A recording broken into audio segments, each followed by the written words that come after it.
Hello बच्चों, high force academy में आपका स्वागत है। तो आज हम पढ़ने वाले हैं 12th फिजिक्स में स्थिर वैद्युत की यूनिट में ये सारे पार्ट को हम कवर करेंगे। सबसे पहले हम कवर करेंगे वैद्युत आवेश क्या है, फिर हम आपको कवर कराएंगे आवेश का संरक्षण क्या होता है, फिर आपको मैं कवर कराऊंगा कूलॉम का नियम क्या है, फिर मैं आपको कवर कराऊंगा बहुल आवेशों के बीच लगने वाला बल और इसी से हम कहते हैं क्या अध्यारोपण का सिद्धांत, इसको भी हम कवर करेंगे।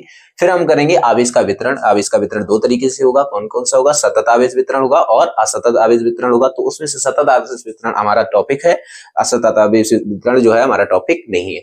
तो हम यहाँ पे कहेंगे वैद्युत क्षेत्र पढ़ने वाले हैं, फिर इसका वैद्युत यानी आवेश के कारण क्या वैद्युत क्षेत्र पढ़ेंगे, फिर हम वैद्युत क्षेत्र रेखाएं पढ़ेंगे। ठीक है, तो सबसे पहले हम पढ़ते हैं, स्टार्ट करते हैं क्या वैद्युत आवेश क्या है। आवेश आवेश तो आवेश क्या है, तो आप आवेश को बताएंगे क्या है। आवेश यानी किसी पदार्थ में उपस्थित वह गुण जिससे क्या होगा, या तो वैद्युत क्षेत्र या फिर क्या चुंबकीय क्षेत्र, वैद्युत क्षेत्र या चुंबकीय क्षेत्र, इन दोनों में से यानी कि किसी एक को या फिर दोनों को क्या करेगा, या तो ये क्या करेंगे उत्पन्न करेगा या फिर क्या करेगा अनुभव करेगा। ठीक है, तो वैद्युत आवेश क्या है, किसी पदार्थ में उपस्थित वह गुण जिससे क्या होता है वैद्युत क्षेत्र चुंबकीय क्षेत्र का अनुभव करते हैं या फिर उसका क्या करेंगे, यानी कि क्या करेंगे उत्पन्न करेंगे। तो ये क्या कहलाएगा, वैद्युत आवेश कहलाएगा। अब हम पढ़ने वाले हैं आवेश के प्रकार। तो आवेश के कितने प्रकार होते हैं, दो प्रकार होते हैं। ठीक है, तो आवेश के दो प्रकार होते हैं उसमें से, यानी कि क्या, एक तो हमारा क्या होगा धन आवेश, एक आपका क्या होगा ऋण आवेश। ठीक, धनावेश क्या करता है, धनावेश क्या होता है भाई, ये इलेक्ट्रॉन का क्या करता है भाई, इलेक्ट्रॉन का त्याग करता है। ऋणावेश क्या करता है, ऋणावेश क्या करता है इलेक्ट्रॉन को ग्रहण करता है। इलेक्ट्रॉन का क्या करता है, ग्रहण करता है, यानी कि क्या करता है ये ग्रहण करता है। तो अगर मैं कह दूं इलेक्ट्रॉन का त्याग कैसे, तो आपने कह दिया सर इलेक्ट्रॉन का त्याग करता है, तो जैसे मैंने मान लिया सोडियम, सोडियम कितना होता है परमाणु क्रमांक होता है 11, सोडियम 23। ठीक है, तो आप ये कह रहे हैं कि जैसे सोडियम है, तो आप ये कह रहे हैं कि सोडियम, मैंने कह दिया सोडियम, फिर मैं कह रहा हूं इलेक्ट्रॉन का त्याग करता है, तो आपने कह दिया सर कितना सोडियम पर, यानी कि क्या आ गया प्लस चार्ज आ गया, इलेक्ट्रॉन का त्याग किया है। तो आप ये कह रहे हैं सर इलेक्ट्रॉन का त्याग किया, तो आप ये कह सकते हैं यानी कि इसके पास कितने, यानी कि इलेक्ट्रॉन थे 11 इलेक्ट्रॉन। अब इसके पास इलेक्ट्रॉन कितने, अब इसके पास इलेक्ट्रॉन है 10, एक इलेक्ट्रॉन ये क्या कर रहा है त्याग कर रहा है। तो इसे हमने कह दिया यानी कि क्या है इलेक्ट्रॉन का त्याग कर रहा है, तो ये क्या है धनावेश है। जैसे मैं कह दूं ये ऋणावेश क्या है, तो आप ये समझिए, जैसे मैंने मान लिया क्या है क्लोरीन, ये हमारे पास क्या है क्लोरीन, क्लोरीन अगर यानी एक इलेक्ट्रॉन को ग्रहण कर ले तो इस पर क्या चार्ज आ जाएगा, माइनस का चार्ज आ जाएगा। कैसे, जैसे मैंने क्लोरीन है, तो क्लोरीन ने एक इलेक्ट्रॉन को ग्रहण कर लिया, तो आपके पास आ गया क्लोरीन पर माइनस का चार्ज, यानी कि क्लोरीन कितना था परमाणु क्रमांक 17, एक इलेक्ट्रॉन ये ग्रहण करके यानी कि इस पर कितना आ रहा है भाई चार्ज माइनस का 1 आ गया, तो 17 प्लस 1 कितना आ जाएगा भाई 18। तो इसके पास कितने इलेक्ट्रॉन हो गए 18। तो आप ये कह रहे हैं ये क्या है ऋणावेश, इसलिए क्या हो गया क्लोरीन पर माइनस का चार्ज आ गया और सोडियम पर प्लस का चार्ज क्यों आ गया, क्योंकि इसने एक इलेक्ट्रॉन को त्याग कर रखा है। ठीक है, तो अब हम पढ़ने वाले हैं आवेश का संरक्षण।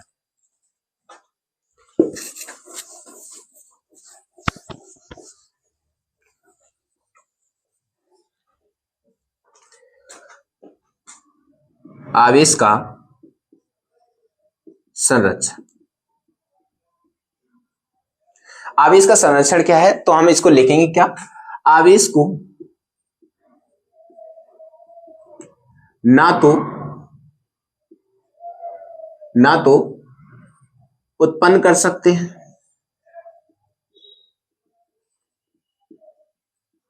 ना ही नष्ट कर सकते हैं, लेकिन इसे स्थानांतरित कर सकते। ठीक, तो आवेश का संरक्षण क्या है, आवेश को ना तो उत्पन्न कर सकते हैं ना ही आवेश को नष्ट किया जा सकता है, लेकिन आवेश का स्थानांतरण किया जा सकता है। तो ये हमारा क्या कहलाएगा आवेश का संरक्षण। इसके बाद हमारा जो नेक्स्ट जो हमारा है कॉन्सेप्ट वो क्या है कूलाम का नियम। तो अब हम पढ़ने वाले हैं कूलाम का नियम।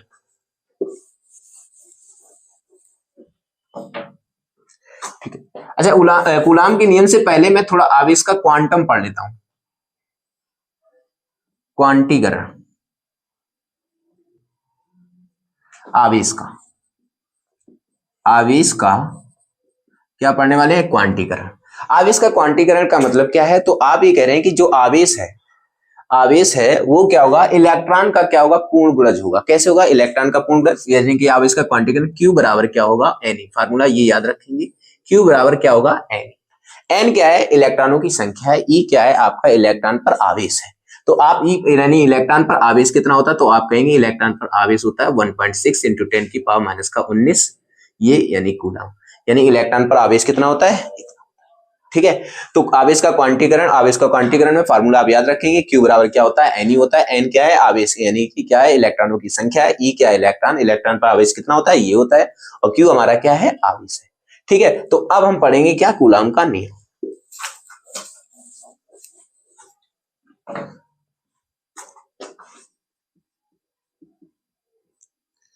कूलम का नियम। ठीक। तो कूलम का नियम क्या है? तो कूलम के नियम के, इसमें नियम ये कहता है, यानी कि क्या, अगर हमारे पास, मैं मान लूं ये हमारे पास दो चार्ज है, मैंने मान लिया एक हमारे पास ये Q1 चार्ज है और ये एक हमारे पास क्या है? Q2 charge. दोनों कैसे हैं? स्थिर। कैसे हैं? स्थिर बिंदु आवेश। यानी कि दोनों कैसे हैं? स्थिर बिंदु आवेश। अच्छा, इस नियम के अनुसार इसकी परिभाषा देख लेते हैं क्या होता है। जैसे मैंने मान लिया दो स्थिर आवेश हैं, यानी कि यहाँ पे हो सकता है कि ये दोनों हो सकता है प्लस के हो सकता है ये दोनों ऋणात्मक हो, यानी कि क्या हो, अगर मैंने मान लिया यानी ये प्लस है और ये भी प्लस है, या फिर ये माइनस है और ये भी किसका है? माइनस का है। यानी कि अगर दोनों समान चार्ज हैं, अगर दोनों समान चार्ज हैं तो इनमें क्या होगा? समान चार्ज में क्या होगा? प्रतिकर्षण होगा। ठीक है। अगर दोनों असमान चार्ज हैं तो इसमें क्या होगा? आकर्षण होगा। जैसे मैंने मान लिया क्या, कि जैसे मैं कह सकता हूं यहां पर कि जैसे मैंने मान लिया ये यहाँ पे प्लस और यहाँ पे भी प्लस है, तो इन दोनों में क्या होगा भाई? प्रतिकर्षण होगा। अगर यहां पर माइनस होता है, यहां पर भी माइनस होता, दोनों में क्या होता भाई? प्रतिकर्षण होता। अगर मैं कह दूं यहां पर प्लस है और यहां पर क्या है? माइनस है, तो यानी कि क्या है? विपरीत चार्ज है। विपरीत चार्ज में क्या होगा? आकर्षण होगा। तो आपने कह दिया ये सर क्या होगा? आकर्षण, यानी कि आकर्षण बल लगेगा। अगर मैं यहाँ पे कह दूं माइनस है और यहाँ पर क्या है? प्लस आवेश, तो आप इसमें कहेंगे यानी कि क्या होगा? यहाँ पे आकर्षण बल लगेगा। यानी कि समान चार्ज में क्या होगा? प्रतिकर्षण होगा और असमान चार्ज में क्या होगा? आकर्षण होगा। ठीक है। तो कूलम का नियम क्या कहता है? यानी कि यदि दो चार्ज स्थिर है तो स्थिर बिंदु आवेश, यानी कि स्थिर बिंदु आवेश के बीच, यानी कि जो लगने वाला बल है उन आवेशों के, यानी कि क्या होगा? गुणनफल के क्या होगा? अनुक्रमानुपाती होगा। और मैं इन चार्जों के बीच की दूरी को कितना मान लूं? D। मैं इन चार्जों के बीच की दूरी को मैं R मान लेता हूं। ठीक। तो ये चार्जों के बीच की दूरी है। ठीक है। तो ये चार्जों के बीच की दूरी है, तो इनके बीच लगने वाला जो फोर्स है वो क्या होगा? तो आप देखो क्या है, कूलम के नियम के अनुसार क्या है, यानी कि दो स्थिर बिंदु आवेशों के बीच लगने वाला आकर्षण तथा प्रतिकर्षण बल दोनों आवेशों की गुणनफल की अनुक्रमानुपाती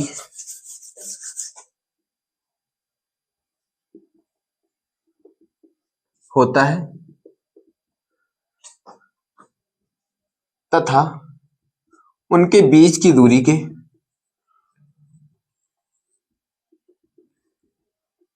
वर्ग के व्युत्क्रमानुपाती होता है। व्युत्क्रमानुपाती होता है। ये हमारा क्या क्या? कूलम का नियम। कूलम का नियम क्या है? दो स्थिर बिंदु आवेशों के बीच लगने वाला आकर्षण तथा प्रतिकर्षण बल दोनों आवेशों के गुणनफल के अनुक्रमानुपाती होता है और उनके बीच की दूरी की क्या होता है? वर्ग के कैसा होता है? व्युत्क्रमानुपाती होता है। तो इसका डाटा लिखेंगे कैसे? यानी कि जो इन दोनों के बीच लगने वाला फोर्स है वो क्या होगा? यानी कि F, यानी मैंने मान ली ये दोनों प्लस चार्ज है, तो आप कह रहे सर आकर्षणात्मक बल लगेगा, तो आप कह रहे हैं कि सर यानी कि क्या होगा कि F जो होगा, एफ क्या होगा, दोनों आवेशों के क्या है, गुणनफल के क्या है, अनुक्रमानुपाती। तो मैंने Q1 Q2 की क्या कर दिया, अनुक्रमानुपाती कर दिया। इनके बीच की दूरी क्या है, R। तो आपसे कह रहा है कि क्या दोनों के बीच की दूरी के वर्ग के क्या व्युत्क्रमानुपाती, तो आप कहेंगे F व्युत्क्रमानुपाती 1/R, यानी कि क्या होगा, F व्युत्क्रमानुपाती क्या होगा, R² के होगा। या फिर इसको आप पढ़ सकते हैं F अनुक्रमानुपाती 1/R²। ठीक है, दोनों को एक साथ सॉल्व करेंगे तो क्या आएगा रिजल्ट, तो आप देखो क्या आएगा, F प्रोपोर्शनल टू क्या आएगा, Q1 Q2 बटे में क्या आएगा, R²। जब प्रोपोर्शनल हटाएंगे तो आपके पास एक यानी नेतांक आएगा, वो क्या आएगा, F बराबर 1/4 pi epsilon not Q1 Q2 बटे में क्या, R²। अब जो हमारे पास 1/4 पाई एप्सिलॉन नॉट है, इसकी वैल्यू क्या है, तो 1/4 पाई एप्सिलॉन नॉट है, इसकी वैल्यू है 9 × 10⁹ इसकी वैल्यू कितनी होती है, 9 × 10⁹ तो आपको यहां से यानी कि जो एप्सिलॉन नॉट क्या है, ये क्या है, निर्वात की वैद्युतशीलता, निर्वात की वैद्युतशीलता, इसका मान कितना होता है, एप्सिलॉन नॉट का मान 8.85 × 10⁻⁻12 कितना मान होता है, 8.85 × 10⁻, कितना होगा, -12। तो ये हमारा क्या होता है, निर्वात की वैद्युतशीलता का क्या होता है, मान होता है। ठीक है, तो आप ये कह रहे हैं कि सर अगर इनके बीच लगने वाला फोर्स है वो कितना होगा, F बराबर 1/4 pi epsilon not Q1 Q2 बटे में क्या होगा, R²। ये हमारा क्या होगा, दो आवेशों के बीच लगने वाला फोर्स होगा। अगर मैं कह दूं कि ये जो दो आवेश हैं वो किस में रखे, निर्वात में, तो अगर मैं मान लूं ये दोनों आवेश अगर किसी माध्यम में रखे जाएं, यानी कि किसी माध्यम में रखे जाएं, तो आप ये कह सकते हैं कि मैंने माध्यम का परावर्तनांक कुछ होगा। ठीक है, तो मैं उसको डाटा को लेके देख सकता हूं क्या, कि हमारे पास क्या होगा, देखो तो आप ये कह रहे हैं, जैसे मैंने मान लिया कि ये दो आवेश हैं, इनके बीच यानी कि कोई यानी कि माध्यम है, यानी कि माध्यम है, तो उसमें क्या होगा, परावैद्युतांक होगा, तो आपके उनका फोर्स जो होगा वो फोर्स कैसा अप्लाई होगा, कितना फोर्स लगेगा। तो आप ये कहेंगे यानी कि अगर कोई माध्यम हो, मैंने मान लिया यदि दोनों आवेश Q1 व Q2 के बीच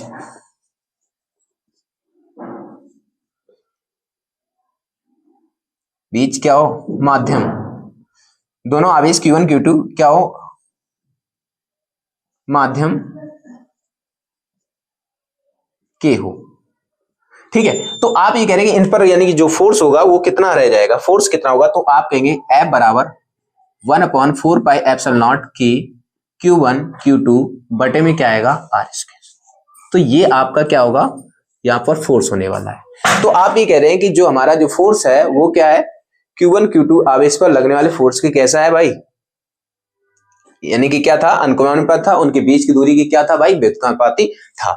ठीक है, तो आप ये कह रहे हैं कि सर यानी जो फोर्स है वो क्या है, परावैद्युतांक पर निर्भर करता है। तो कैसे निर्भर करता है, तो आप देखो कि अगर मैं कह दूं, मान लो कि हमारे पास क्या है कि परावैद्युतांक पर निर्भर करता है, कैसे, अगर मैं कह दूं परावैद्युतांक ज्यादा, देखो भाई F क्या है, अगर मैंने कह दिया F जो है यानी कि क्या है, 1/K है, यानी कि F बराबर क्या है, 1/4 पाई एप्सिलॉन नॉट K, 1/, यानी कि क्या है, यानी कि जो F है वो कितना है, 1/4 पाई एप्सिलॉन नॉट K क्या है, यानी कि अगर K का मान हम क्या करेंगे, सुनो, यदि K का मान अगर हम बढ़ाएंगे, यदि K का मान बढ़ाएंगे तो फोर्स क्या होगा, कम होगा, फोर्स क्या होगा, कम होगा, फोर्स क्या होगा, कम होगा। यदि परावैद्युतांक यानी दो स्थिर बिंदु आवेश है उनके बीच में अगर फोर्स ज्ञात करना है, अगर उसमें परावैद्युतांक है, K का मान ज्यादा है, तो आपका फोर्स क्या होगा, वहां पे क्या करेगा, कम लगेगा। ठीक है, तो आप ये कह सकते हैं।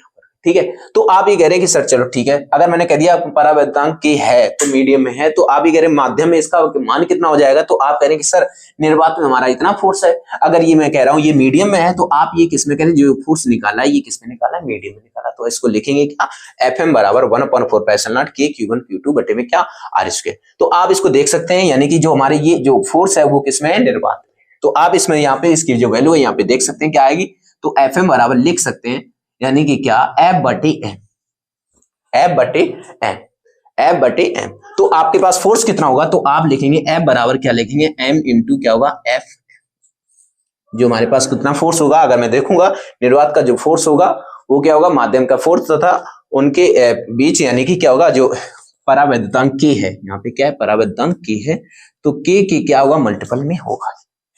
निर्वात में जो फोर्स होगा हमारा वो क्या होगा, माध्यम में फोर्स, और K परावैद्युतांक के क्या होगा, लगने वाले फोर्स के मल्टीपल के क्या होगा, बराबर होगा। ठीक है, तो ये हमारा क्या हो गया, कूलाम का नियम हो गया। ठीक है, तो अब हम पढ़ने वाले हैं बहुल आवेशों के बीच लगने वाला बल, अध्यारोपण का सिद्धांत। ठीक है, तो अब हम पढ़ेंगे क्या,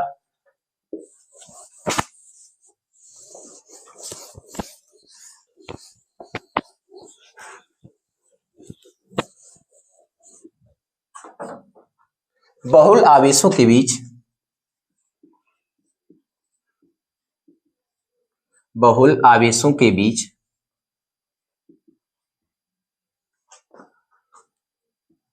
लगने वाला बल।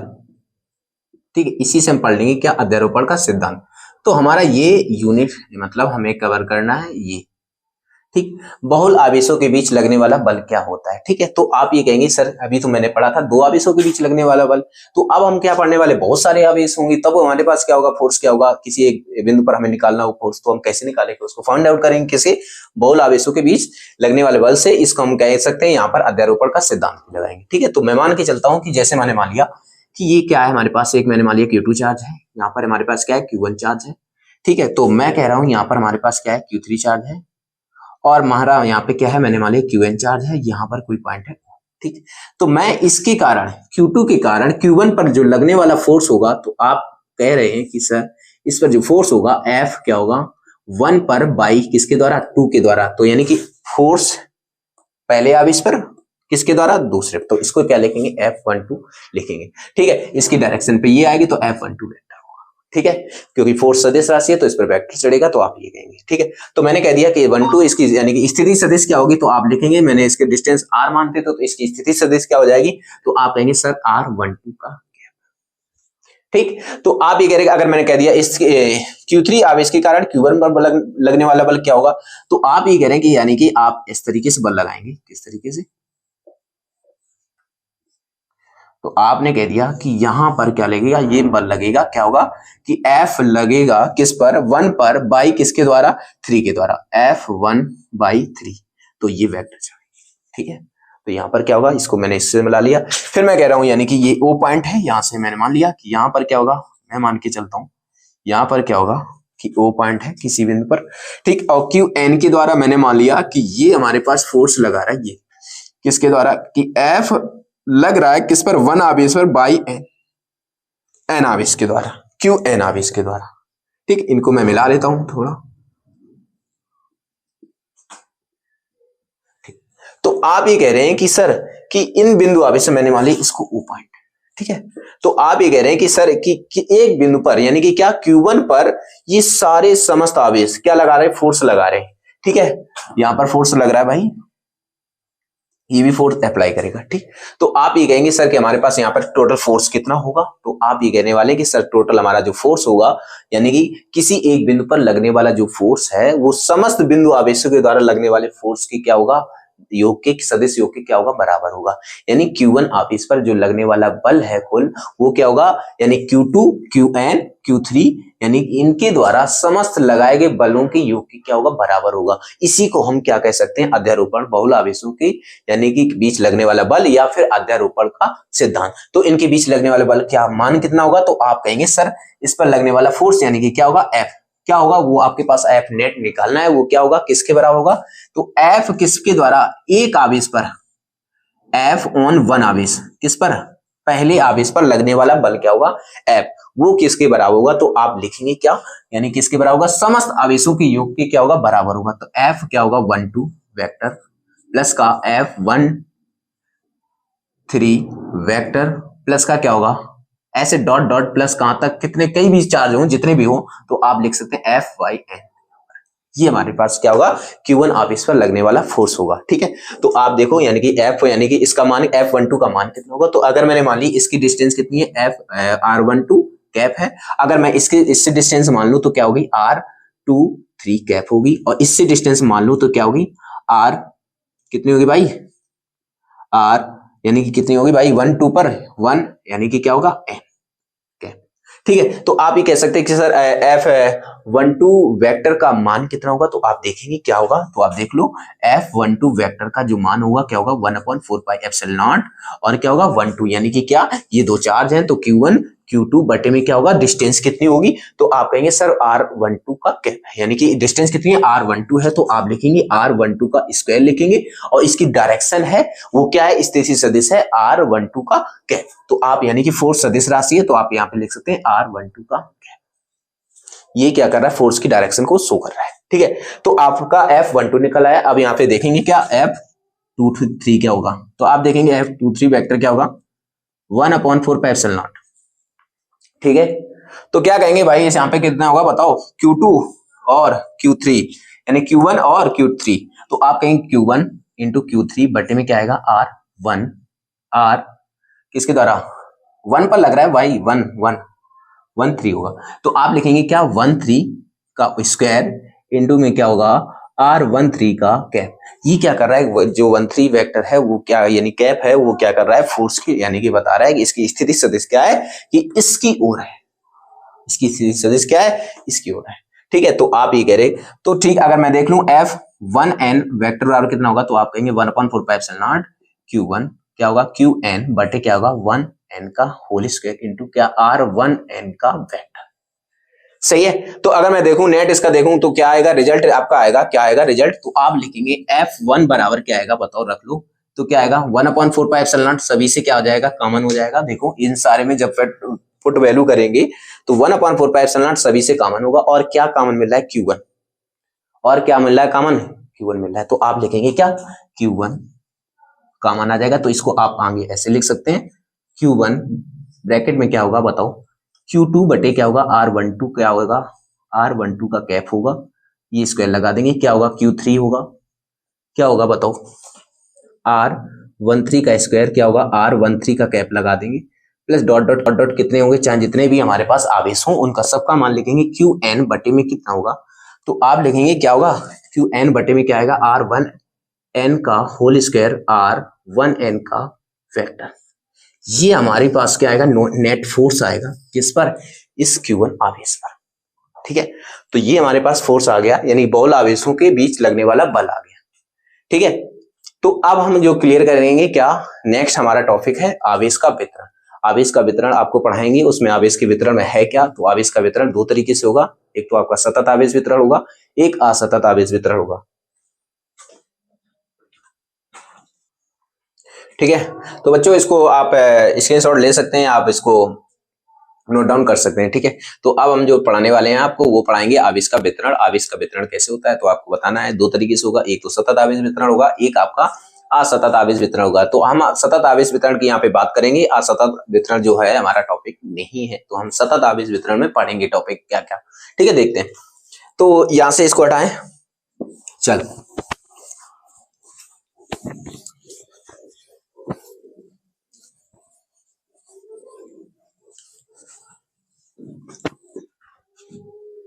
चलो हम पढ़ते हैं अब क्या, आवेश का वितरण। आवेश का वितरण, ठीक। तो आवेश का वितरण, आवेश का वितरण हम दो तरीके से करते हैं, ठीक। कौन सा, एक तो आपका क्या होगा, एक तो होगा आपका असतत आवेश वितरण, एक आपका क्या होगा सतत आवेश वितरण, सतत आवेश वितरण, ठीक। तो असतत आवेश वितरण क्या है, सतत आवेश वितरण क्या है, देख लो। मैंने मान लिया ये कोई एक बॉडी है, ये कोई बॉडी है, ठीक है। इस पर असतत आवेश वितरण कैसे होगा, तो मैंने मान लिया कि ये कोई एक बॉडी, यहाँ पर बहुत सारे चार्ज इकट्ठा है, यहाँ पर क्या है थोड़ा दो चार्ज, यानी कि क्या है यहाँ पर दो, यहाँ पर एक, यहाँ पर ऐसे, ये सब क्या है। अब आप कह रहे हैं कि सर क्या है, ये समान रूप से वितरित नहीं है, यानी किसी भी बॉडी पर अगर आवेश समान रूप से वितरित ना हो तो उसे हम क्या कहते हैं, असतत आवेश वितरण कहते हैं, ठीक। यदि किसी भी बॉडी पर, मैंने मान लिया जैसे ये कोई बॉडी है, तो आप ये कह रहे हैं क्या, ये कोई निकाय है जिस पर क्या होगा कि यानी कि जो आवेश है वितरण है वो समान रूप से, देखो ये आवेश का वितरण कैसा है, समान रूप से, तो ये जो है ये क्या कहलाएगा, सतत आवेश, क्या कहलाएगा, सतत आवेश वितरण, ठीक है। तो हमारा ये यहाँ से हम टॉपिक पढ़ेंगे, अब सतत आवेश वितरण क्या है पूरा टॉपिक पढ़ेंगे। सतत आवेश वितरण, इसको हम तीन तरीके से पढ़ेंगे। सतत आवेश वितरण को हम कितने तरीके से पढ़ेंगे? तीन तरीके से। एक तो आपका क्या हुआ, रेखीय आवेश वितरण।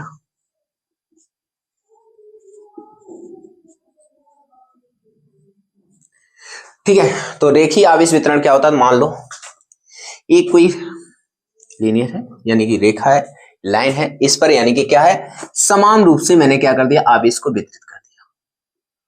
क्या कर दिया? समान रूप से आवेश को वितरित कर दिया। ये समान रूप से आवेश है वो क्या है? वो Q है। ये समान रूप से आवेश क्या है? इस लाइन पर यानी कि इस रेखा पर यानी कि क्या, L लेंथ की कोई एक छड़ है, इस पर क्या है, वितरित है। मैंने मान लिया L लेंथ की कोई छड़, इस पर क्या है, वितरित।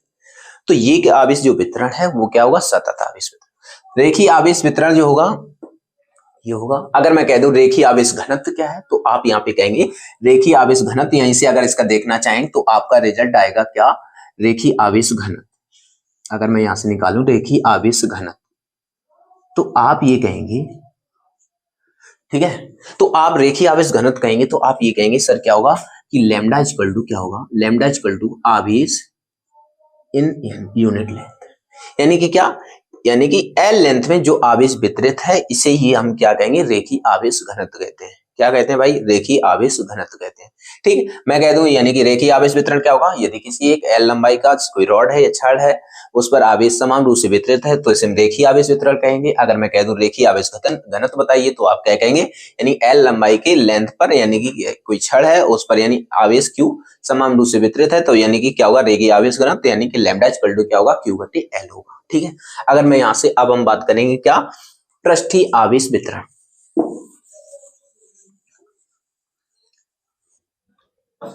मैंने कह दिया क्या?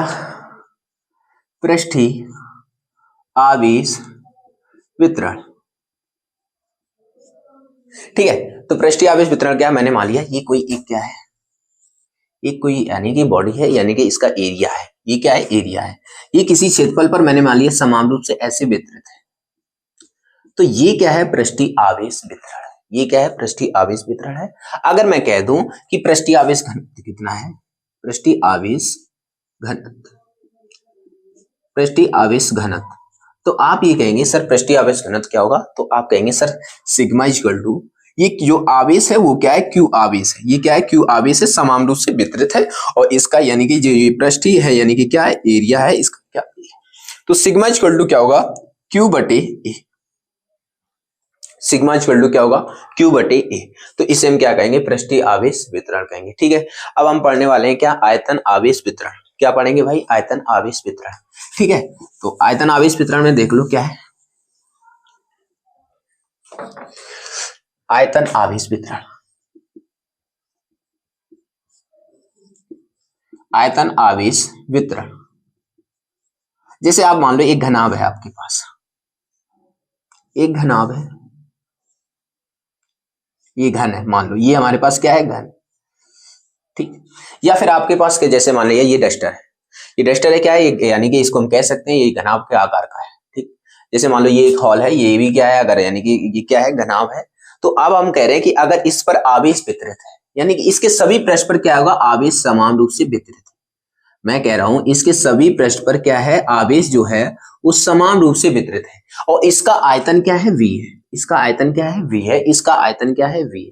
ठीक है, तो आयतन आवेश वितरण क्या होगा? यदि किसी भी यानी कि क्या होगा? घन यानी कि जो वॉल्यूम होगा जिसका आयतन होगा, एक ऐसे यानी कि आपको प्रश्न लेना पड़ेगा यानी कि जिसमें क्या हो? आयतन हो। एक ऐसी सर पे जिसमें क्या होगा? आयतन होगा, यानी कि आवेश क्या होगा? समान रूप से वितरित होगा, तो उसे क्या कहेंगे? आयतन आवेश वितरण कहेंगे। ठीक है, अगर मैं कह दूं आयतन आवेश घनत्व क्या है? आयतन आवेश घनत्व, तो आप ये कह रहे हैं सर आयतन आवेश घनत्व क्या होगा? तो आप कहेंगे सर क्या? रो इक्वल टू क्या आएगा? तो आप कहेंगे क्यू बटे में क्या होगा? v। क्या होगा फार्मूला इसका? क्यू बटे में क्या होगा? v। यानी कि क्या? इसके यानी कि वॉल्यूम में वितरित आवेश क्या होगा? यानी आयतन आवेश घनत्व कहलाएगा। ठीक है, तो अब हम पढ़ने वाले हैं क्या कि हमारा नेक्स्ट जो टॉपिक है वो हमारा क्या है? वैद्युत क्षेत्र है। तो हम वैद्युत क्षेत्र को पढ़ेंगे। ठीक है, तो हटाते हैं इसको।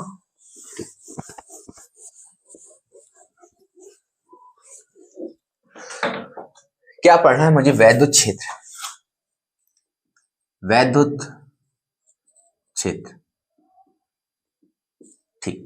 तो वैद्युत क्षेत्र क्या है? तो मैंने मान लो कि वैद्युत क्षेत्र क्या है, मैं आपको बताना है, एक्सप्लेन करना है। तो आप सिंपल वे में क्या कह सकते हैं कि जैसे मैंने मान लिया कोई आवेश है, ये मान लो कोई हमारे पास आवेश है, ये प्लस आवेश है, ठीक है, ये प्लस आवेश है, ठीक है। तो मैं मान के चलता हूं ये प्लस आवेश है, या फिर आप कह सकते हैं यहाँ पे प्लस क्यू आवेश है।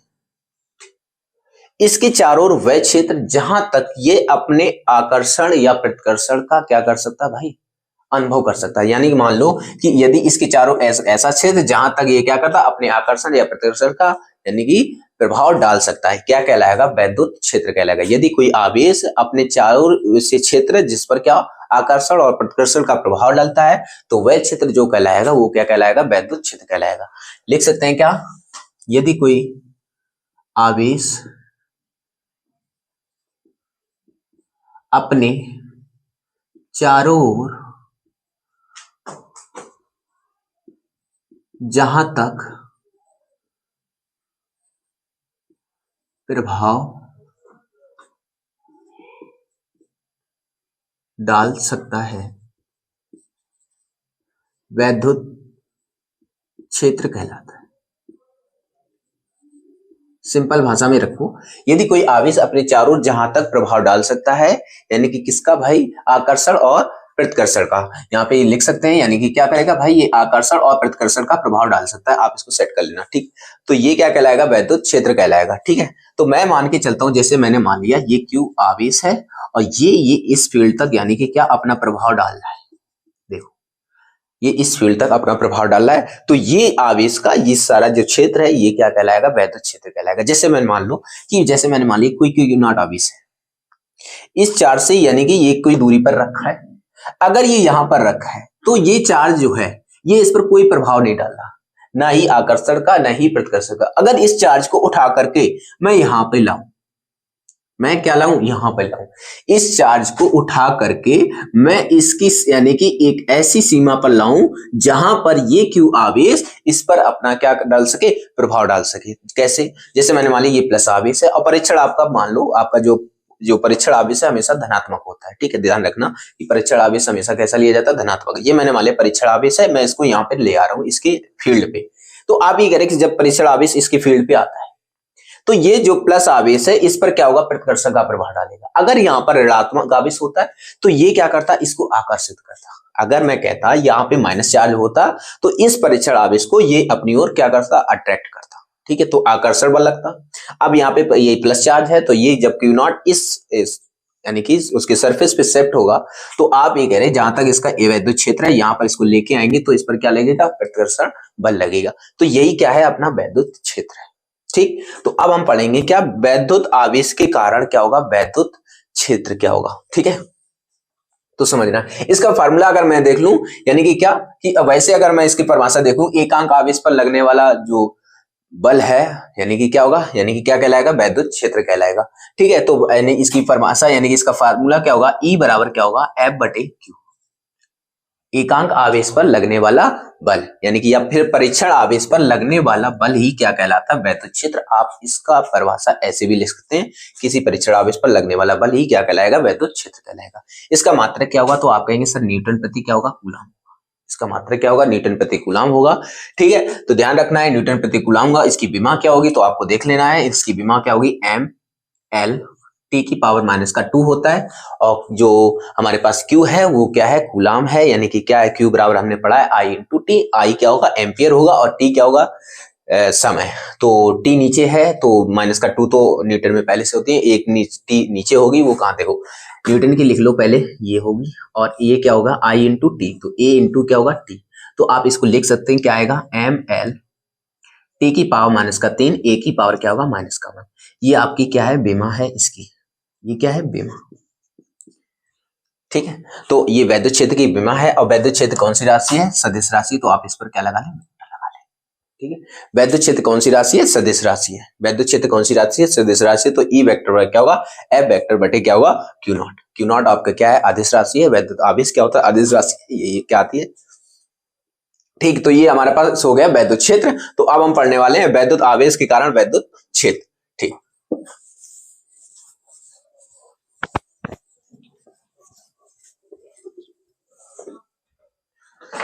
वैद्युत आवेश के कारण वैद्युत क्षेत्र, वैद्युत आवेश के कारण वैद्युत क्षेत्र, वैद्युत आवेश के कारण क्या पढ़ना है, वैद्युत क्षेत्र। तो हमारे पास वैद्युत क्षेत्र का मान वो कितना होगा वो मुझे देखना पड़ेगा, ठीक है। तो मैं मान के चलता हूं, जैसे मैंने मान लिया ये क्यू चार्ज, ये क्यू चार्ज है, मैंने कह दिया यानी कि इस अगर ये क्यू चार्ज है तो मैं कह रहा हूं वैद्युत आवेश के कारण हमें वैद्युत क्षेत्र पता करना है। तो आप ये कह रहे सर कि हमारे पास ये क्यू आवेश है, तो आप ये कह रहे सर इसकी इलेक्ट्रिक फील्ड मैंने मान ली वैद्युत क्षेत्र इतना है, इसका मैंने मान लिया ये इसका क्या है, मान लिया इसके सराउंडिंग में इतना, यानी कि यहां तक ये अपना प्रभाव डाल रहा है, तो ये इसका क्या है, वैद्युत क्षेत्र है। तो मैं क्या कर रहा हूं, इससे इस क्यू आवेश का ये सेंटर है, यहां पर ये जो क्यू आवेश है स्थित है, तो इसका ये क्या है, वैद्युत क्षेत्र है, ठीक। मैं क्या कर रहा हूं, इसके वैद्युत क्षेत्र यानी कि इस पर, इस बाउंड्री लाइन पर मैं एक परीक्षण आवेश क्यू नॉट को लेके आया। मैंने क्या किया, इस पर क्या लेके आया, आप इसको यहां पर रख लीजिए। तो आपने कह दिया सर ये क्यू नॉट आवेश मैं इसके एक सीमा पर लाया है जहां पर इसका यानी कि आकर्षण या प्रतिकर्षण का अनुभव हो सकता है। तो आप ये क्यू नॉट आवेश को ले आए, तो इससे इसकी डिस्टेंस है कितनी, मैंने मान ली आर। कितनी डिस्टेंस है इसकी, आर। कितनी डिस्टेंस इसकी मान ली मैंने, आर। तो आपको ये पता है कि दो बिंदु आवेश हो गए, ये क्या हो गए, दो बिंदु आवेश हो गए, इनके बीच की दूरी आर है, तो इनके बीच लगने वाला फोर्स क्या होगा, तो आप ये कहते हैं कि सर इनके बीच लगने वाला फोर्स होगा वो F बराबर क्या होगा, 1/4 pi epsilon not Q1 Q2 बटे में R स्क्वायर। इनके बीच की दूरी कितनी है, R। तो आपको ये पता है कि हमारे पास फोर्स इतना है, लेकिन आपने पढ़ा है वैद्युत क्षेत्र का फार्मूला भी पढ़ा है, तो E इक्वल टू हमने पढ़ रखा है, E इक्वल टू क्या होता है भाई, F बटे क्यू नॉट, क्योंकि हम परीक्षण कोई अगर मैंने मान लिया यहाँ पे Q1 चार्ज होता या परीक्षण आवेश है, तो मैं परीक्षण आवेश Q1 को भाग लगाऊंगा, ठीक है। तो Q1 यानी E बराबर क्या होगा, F बटे Q। तो F बराबर हम लिख सकते हैं क्या, F बराबर क्या होगा, यानी E इंटू में क्या होगा, Q नॉट। इसकी वैल्यू हम यहाँ पे रख देते हैं, तो इसकी वैल्यू रखेंगे तो क्या आएगा, E Q नॉट 1 बराबर क्या होगा, 1/4 pi epsilon not Q not बटे में क्या होगा, R स्क्वायर। बटे में क्या होगा, आर स्क्वायर। तो आप ये क्यू नॉट से क्यू नॉट को उड़ा सकते हैं, तो आप कहेंगे सर E इक्वल टू क्या होगा, तो 1/4 पाई एप्सिलॉन नॉट आएगा, और क्या आएगा अपना Q बटे में क्या आएगा, आर स्क्वायर। तो एक बात तो यहां से स्पष्ट हो रही है कि वैद्युत आवेश के कारण जो वैद्युत क्षेत्र होगा, वो वैद्युत क्षेत्र जो है वो क्या कर रहा है, परीक्षण आवेश पर निर्भर नहीं कर रहा है, वो किस पर निर्भर कर रहा है, उस आवेश पर निर्भर करता है जिसके कारण ये वैद्युत क्षेत्र है, ठीक है। तो जो वैद्युत क्षेत्र है वो क्या करेगा, परीक्षण आवेश पर निर्भर नहीं करता है। वैद्युत जो वैद्युत यानी वैद्युत क्षेत्र की तीव्रता है, यानी कि वैद्युत क्षेत्र है की तीव्रता है, ये परीक्षण आवेश पर निर्भर नहीं करती है, ये उस चार्ज पर निर्भर करती है जिसके कारण वैद्युत क्षेत्र स्थापित होता है, ठीक है। तो ये आप कहेंगे E बराबर क्या होगा, 1/4 पाई एप्सिलॉन नॉट Q बटे R स्क्वायर। अगर मैं कह दूं ये जो क्षेत्र है, तो इसमें मैंने कह दिया मीडियम कोई इन्वॉल्व है, अगर यहां पर कोई माध्यम है तो आप यहां पे कह सकते हैं एप्सिलॉन नॉट के साथ क्या ले लेंगे, परावैद्युतांक के ले लेंगे, ठीक है। तो हमारा यहां तक इसके टॉपिक को क्लियर रखते हैं, ठीक है। नेक्स्ट जो हमारा जो टॉपिक होगा वो वैद्युत क्षेत्र रेखाएं होगा, इसके बाद मैं पढ़ूंगा यानी कि वैद्युत द्विध्रुव पढ़ूंगा, इसके बाद वैद्युत द्विध्रुव के कारण अच्छी स्थिति पढ़ूंगा, वैद्युत द्विध्रुव के कारण निरक्षी स्थिति पढ़ूंगा, फिर वैद्युत द्विध्रुव को अगर हम क्या एक समान वैद्युत क्षेत्र में रखते हैं तो उस पर लगने वाला टॉर्क क्या होगा, तो ये टॉपिक एक साथ मैं क्लियर करूंगा, ठीक है। तो आज के लिए इतना ही, ठीक है। तो इस चैनल को लाइक, सब्सक्राइब और शेयर करें, जिससे क्या हो बहुत संख्या में बच्चे जुड़ सकें जिनका एग्जाम और अच्छे से प्रिपेयर किया जा सके, 12th बोर्ड, ठीक है, हिंदी मीडियम यूपी बोर्ड, ठीक। तो थैंक यू।